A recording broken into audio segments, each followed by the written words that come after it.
Am I the a-hole for telling my dad it's not my job to make sure my half-siblings have a mom? My parents divorced when I, 17 male, was 5. I'm not sure on why, but part of me has always figured dad cheated on mom because he was with someone suspiciously fast afterward, like that same month fast. But my mom never spoke about it.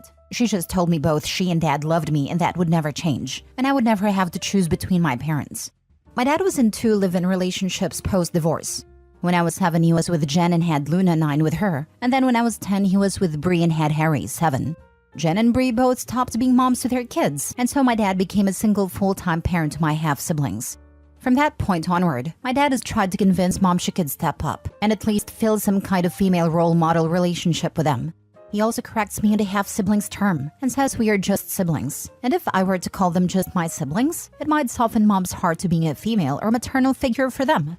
He would ask mom on my behalf to let me have my half-siblings over to her house during her custody time. My parents share equal time with me. He would claim I really missed my half-siblings when I was gone, and he would claim I wanted to spend every holiday with them, etc. None of this is true. I never said those things or implied them.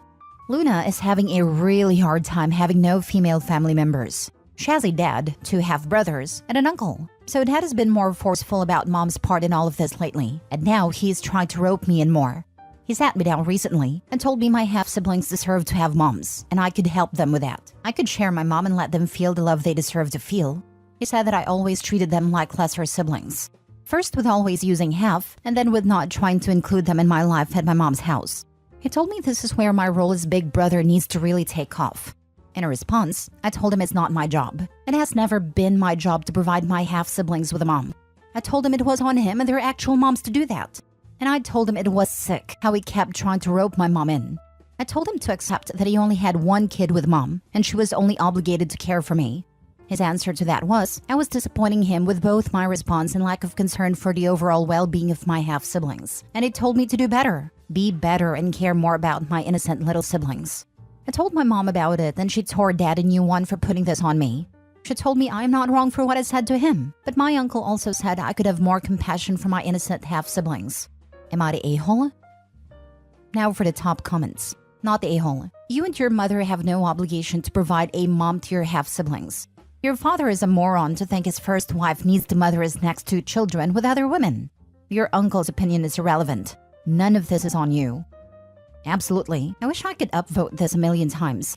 Your mother seems to have your back and your dad just wants time away from his kids. So if he can palm them off to your mom, it's a win for him.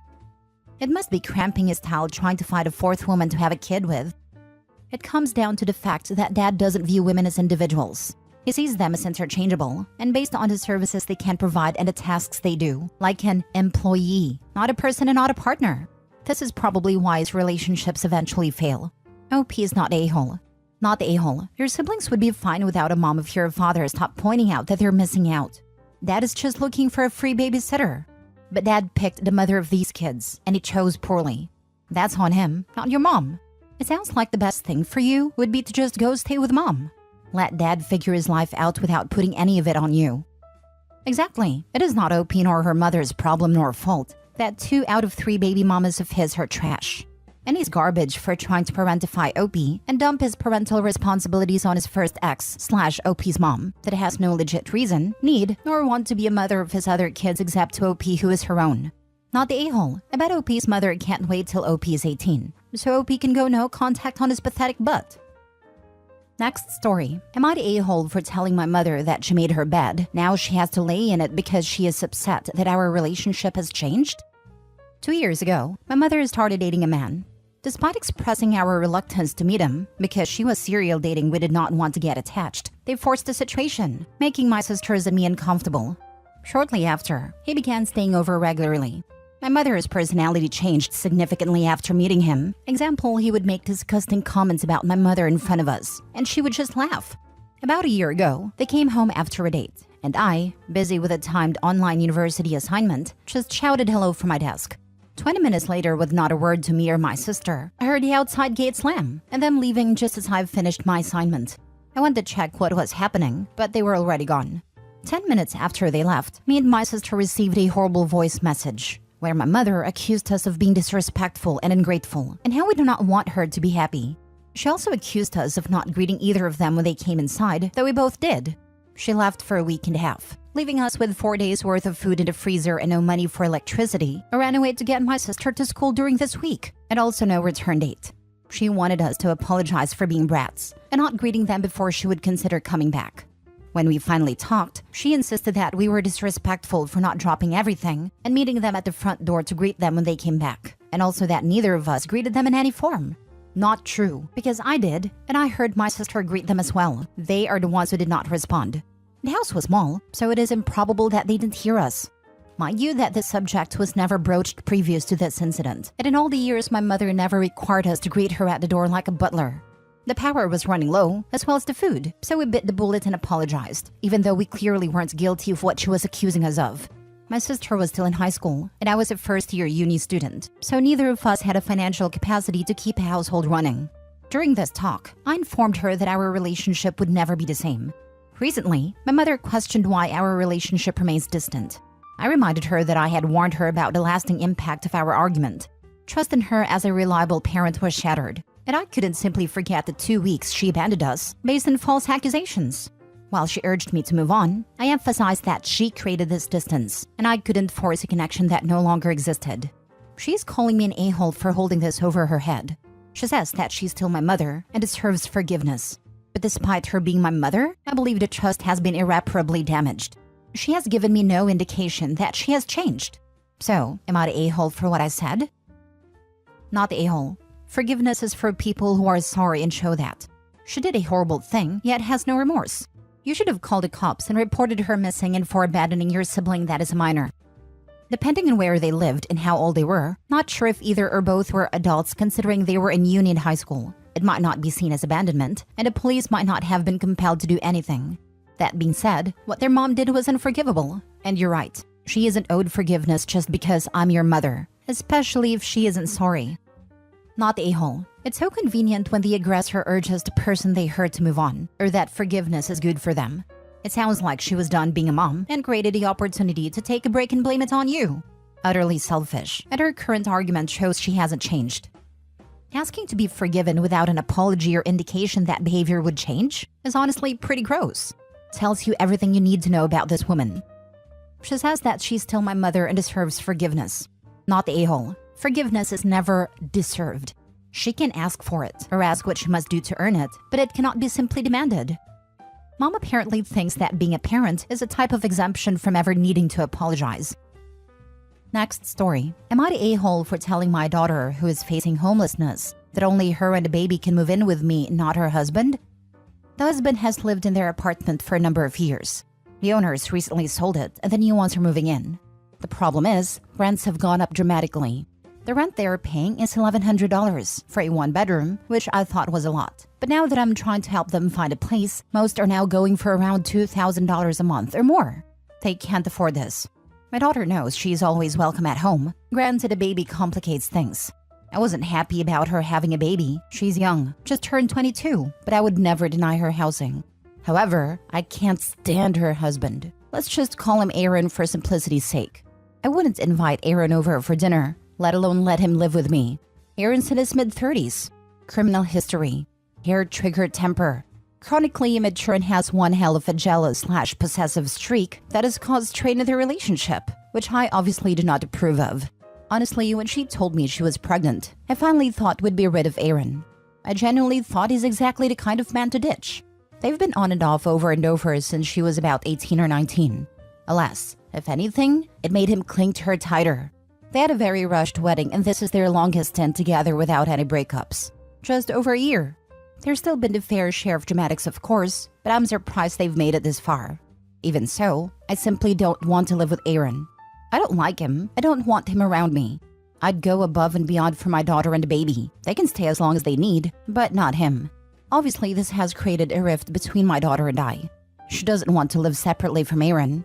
I told her then she needs to figure out alternative arrangements.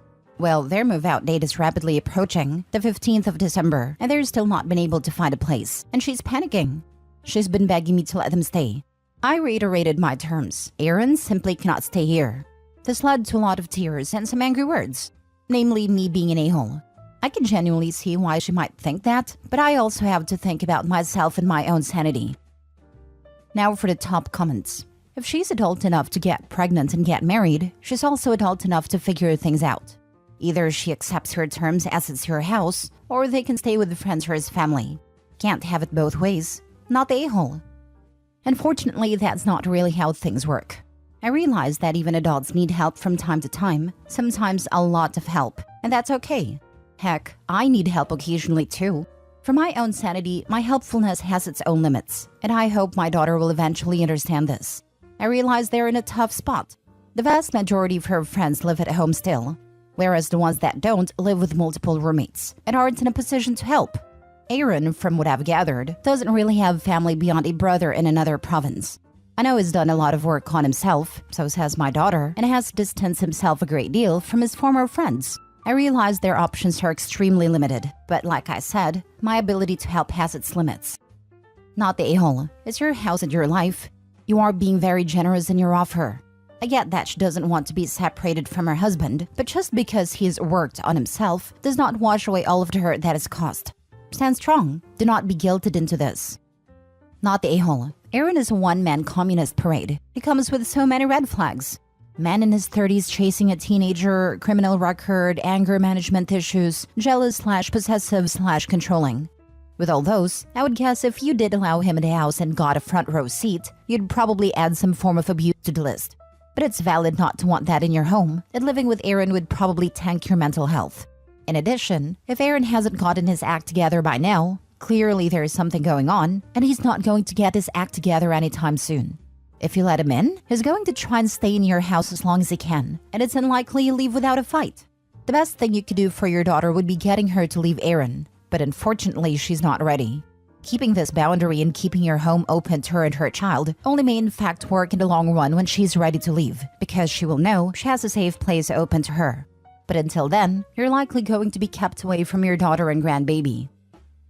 Last story. Am I the a-hole for pointing out to my wife that my mother will never be her parent and she needs to stop? My mom, 64, is polite, and in general keeps a distance away from my wife, 26. I know my wife has trouble with social interaction and they got off on a horrible start. My wife, I am going to call her Lily, was in foster care and never had a parental figure, and she went hard into trying to become my mom's kid. I think it would have happened if my wife let a relationship grow naturally, but she didn't take any of my warnings and bulldozed what my mom wanted. A few examples. She kept calling her mom even after she told her multiple times to call her by her name. Lily would make her uncomfortable, especially when she would ask my mom very personal question or go way too deep. I have talked to her so many times, but she doesn't stop. The family has taken their concerns with me too, and have straight up told her to stop. The big turning point was when my mom and her daughters, my sisters, went to visit a deceased family member. It's a tradition between the three of them.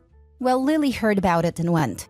It went very poorly, and my sisters dislike Lily now too. We are invited to events that are still in the family, but the women of the family keep their distance. There is a girls' trip around Christmas, and she wasn't invited. This made my wife very upset and was ranting. I had enough when Lily said she was her kid. I snapped and told her my mother will never be her mom, and you need to stop. She ended up crying and now I feel guilty. I just don't know how to get it through her head that she needs to stop. I've talked with her so many times, and she is already in therapy. I see both sides of the story here. I feel so sad for your wife, but also for your family. I can imagine your wife thinking for a long while that once she gets married, she'd finally have parents. It was her last chance to get some, in her mind I'm sure. Unfortunately, that's not always how life works, and I don't think you were the a-hole for saying what you said. It's good that you did. She can finally come to the realization that they're never going to accept her as their own. Hopefully she'll stop trying so hard. My heart goes out to her though. Maybe she should see a therapist to help her process her childhood grief. Not the a-hole. She is seeing a therapist. Have you considered doing a joint session together specifically to discuss the relationship with her family? She doesn't want to do that. I have suggested it before, and she would find it uncomfortable for me to be so close to her therapists. She can understand her own feelings of being uncomfortable with you being close to her therapist, but can't understand that your mom is uncomfortable with her forcing closeness on her? That's a little concerning. I know her therapist cannot and should not tell you anything, but you can still tell them things. I don't think it would be a bad idea to tell the therapist your concerns, and even ask what you can do to support your wife while still maintaining healthy boundaries in the family. Sure does sound like the therapy isn't at all working, to be honest. I'm sure you could have been gentler to her in telling her what you did, but I'm still going not the a-hole. It sounds like she has been warned and told so many times. At what point does she take responsibility for her actions? I just don't get why she's so fixated on this. It's a miracle that my mother is still polite to her. I know it has to do with foster care, but after being told to stop so many times, I am confused about how she will ignore everyone and keep going.